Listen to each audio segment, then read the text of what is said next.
Et comme chaque lundi, on part à Rabat pour la chronique politique en compagnie de Fadel Araqi. Bonsoir. Bonsoir. Alors, on parle aujourd'hui du Parti du Progrès et du Socialisme qui a décidé au Maroc de se retirer de l'exécutif à la veille d'un remaniement annoncé. Comment, d'abord, cette formation politique justifie-t-elle ces décisions ? Écoutez, le parti, en fait, le bureau politique du parti a émis un communiqué à l'issue de sa réunion tenue la semaine dernière. Un communiqué qu'on peut qualifier quand même de dur vis-à-vis de la majorité et de l'exécutif actuel. Il parle par exemple de manque d'aspiration de cet exécutif. Il parle aussi de ce climat négatif de mésentente entre les composants de la majorité. Et il parle aussi de pratiques politiciennes inadmissibles. Donc vous voyez que les termes choisis sont un peu quand même durs. Et ça c'est la version en fait officielle du PPS. C'est la raison qui justifie en fait qu'ils mettent en avant pour expliquer ce basculement vers l'opposition, cette sortie du gouvernement. C'est une décision qui a été par la suite entérinée par le comité central du parti. Sauf que il faut savoir que ce genre de reproche, cette crise, on va dire, de la majorité ou cette mésentente entre la majorité, le PPS l'a souvent évoqué, il l'a évoqué à plusieurs reprises depuis plusieurs mois, et cette menace même de se retirer du gouvernement, Nabil Ben Abdallah, le secrétaire général du parti, et ses camarades l'ont brandi à différentes étapes de cette législature.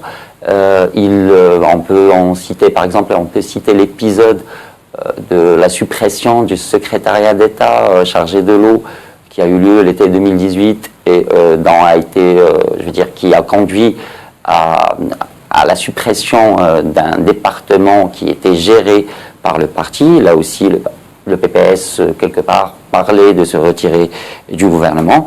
Maintenant, le timing qu'il a choisi pour mettre à exécution, on va dire, cette menace ou prendre cette décision est assez particulier. Vous l'avez très bien dit, c'est à la veille d'un remaniement qui risque d'intervenir, dans les jours qui viennent ou les semaines qui viennent. Et donc, c'est un remaniement.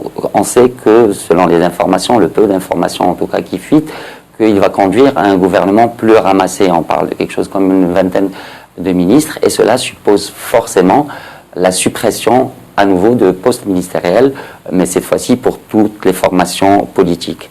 Et quand on sait que le PPS ne gère actuellement que 2 départements, il n'a que 2 ministères, on peut facilement imaginer qu'il allait se retrouver avec un seul département au mieux.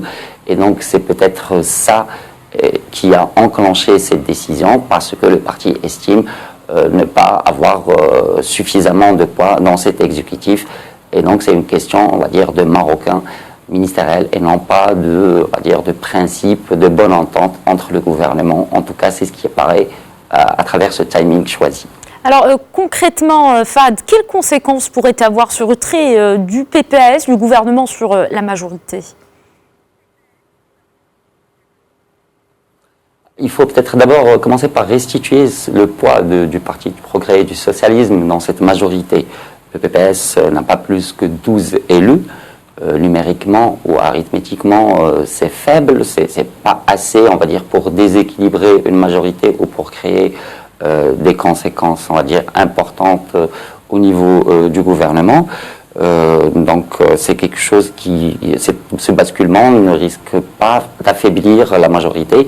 Au contraire, on peut même supposer que avec la sortie d'un parti, il y aura un peu plus d'homogénéité dans ce gouvernement qui jusque-là était composé de 6 partis et maintenant qui va se retrouver avec uniquement 5 partis, à moins que justement l'annonce de Saadine Latmani apporte de nouvelles surprises. Et puis quelque part, ces décisions en fait prises par le PPS, c'est une sorte de cadeau pour Saadine Latmani, parce que comme on a dit, on va se retrouver avec des postes ministériels plus réduits, donc il lui laisse quelque part le poste qu'allait conserver le poste ministériel, qu'allait conserver le PPS, se retrouve aujourd'hui en réserve, et le chef du gouvernement, le chef de l'exécutif, Saadine Latmani, peut toujours peut-être l'utiliser pour contenter telle ou telle autre formation politique. Et puis n'oublions pas qu'il y a aussi un autre scénario qui supposerait qu'un des 2 ministres de la formation de Nabil Abdallah, du PPS, choisit plutôt que de quitter le gouvernement, que de quitter le parti. C'est une situation qui ne sera pas inédite. Nous avons déjà vécu ça en 2014, quand l'Istiqlal s'est retiré du gouvernement et quand le ministre Mohamed Louafa a préféré, lui, prendre ses distances et se démissionner carrément du parti, que plutôt sortir du gouvernement. Oui, Fahd, on a parlé des conséquences sur la majorité gouvernementale. Maintenant, pour le parti lui-même, le PPS, ce basculement dans l'opposition peut-il lui être bénéfique aujourd'hui ?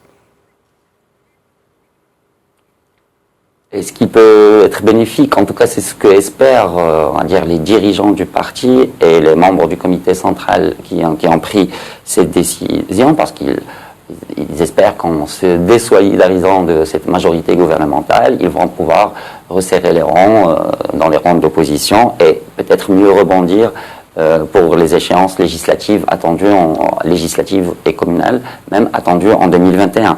Mais ce n'est pas quelque chose de gagné d'avance. L'expérience nous l'a démontré auparavant. Un autre parti de gauche, l'USFP en l'occurrence, avait pris la décision en 2011 de se remettre dans l'opposition, de passer à l'opposition et de ne pas accepter l'offre de rejoindre le gouvernement. Mais l'expérience, comme j'ai dit, a démontré que ça ne lui a pas trop réussi. L'USFP s'est même affaibli, on va dire, électoralement entre 2011 et 2016. Et en 2016, il a d'ailleurs tout fait, il a insisté pour revenir aux affaires, pour reprendre une place au sein de la majorité, même s'il n'était pas indésirable dans un premier temps.